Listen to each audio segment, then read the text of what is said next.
তাদের দলের সিদ্ধান্ত তারা নিয়েছে, তাদেরকে শুভেচ্ছা। কিন্তু সমস্ত কংগ্রেসের সমর্থক কর্মীদের কাছে আমরা আবেদন করছি, আপনারা দেখেছেন আজ থেকে 1.5 বছর আগে যখন লোকসভার ভোট হয়েছে, আলী ইমরান রমেশ ভিক্টর, একসময় ভিক্টর দা ফরওয়ার্ড ব্লক করত, সে যখন লোকসভায় প্রার্থী হয়েছে, গোটা বামপন্থী শিবির, গোটা বামফ্রন্ট ছাপিয়ে পড়েছিল কংগ্রেস প্রার্থীর জন্য।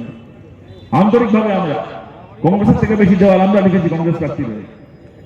যদি 5টা বুথে কংগ্রেসের পোলিং এজেন্ট থেকে থাকে, কংগ্রেস প্রার্থীর 50টা বুথে আমাদের পোলিং এজেন্ট ছিল। মার খেয়েছি, ঘর ছাড়া হয়েছে, পাল্টা মার দেওয়ার দরকার হচ্ছে, সেখানে দিয়েওছি সেখানে, কিন্তু কাঁধে কাঁধ মিলে আমরা লড়াই করেছি। যদি ভবিষ্যতে দরকার পড়ে, যদি ভবিষ্যতে সুযোগ হয়, আমরা আশাবাদী ভবিষ্যতে আবার একসাথে লড়াই হবে, একসাথে আবার লড়বো। এইবার একসাথে লড়া হচ্ছে না, তা আমাদের জন্য নয়, আমরা চেয়েছিলাম আন্তরিকভাবে একসাথে লড়া হোক। আপনাদের সবার কাছে, সমস্ত কংগ্রেস সমর্থকদের কাছে আবেদন করছি, আপনারা আমাদের পাশে থাকুন এই লড়াই। আপনারা কাস্তাহাতুরি তারা চিহ্নে ভোট দিন, আপনারা বামপন্থীদেরকে ভোট দিন, আপনারা আমাদেরকে এখানে জেতান। আমাদের লড়াই তৃণমূলকে হারানোর লড়াই, বিজেপিকে হারানোর লড়াই, কংগ্রেসের বিরুদ্ধে আমাদের লড়াই নয়। যদি আমরা এই কেন্দ্র জিতি, তাহলে এই কেন্দ্রের সামনের 5 বছর কংগ্রেসের বন্ধুদেরকে সঙ্গে নিয়েই আমরা এই কেন্দ্রে কাজ করবো আগামী দিনে। উপরতলায় কোন নেতা জোট করলো কি কোন নেতা জোট করলো না, তার জন্য নিচের তলায় আমাদের কমরেডদের মধ্যে, আমাদের দুটো দলের কর্মী সমর্থকদের মধ্যে বন্ধুত্ব ভেঙে যাবে না। একসঙ্গে সামনের 5 বছর এই হেমতাবাদের উন্নয়নের কাজ আমরা করবো সব মানুষকে নিয়ে। আপনাদের কাছে আবেদন করছি, এই লড়াই আপনারা আমাদের পাশে থাকুন। আপনাদের কাছে আমার শেষ কথা বলছি, যত ভোট আসবে দেখবেন তৃণমূলের এই সমস্ত প্রচার বাড়বে যে আমরা এই মাসের মধ্যে একটা স্বাভাবিক আশঙ্কা থাকে যে তবু তো কিছু পাচ্ছি, কে হেরে গেলে পাবো কি পাবো না, অন্য কেউ জিতলে পাবো কি পাবো না।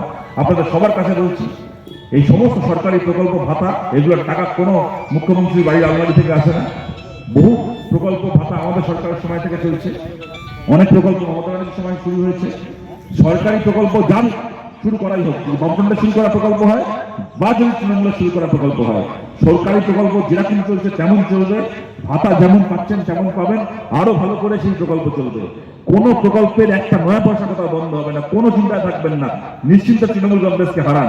হারবে তৃণমূল, ওদের পয়সা খাওয়া বন্ধ হবে, ওদের কাটমানি খাওয়া বন্ধ হবে, আপনার ন্যায্য সরকারি ভাতা বন্ধ হবে না, ওইদিকে কেউ চোখ তুলে দেখাবে না।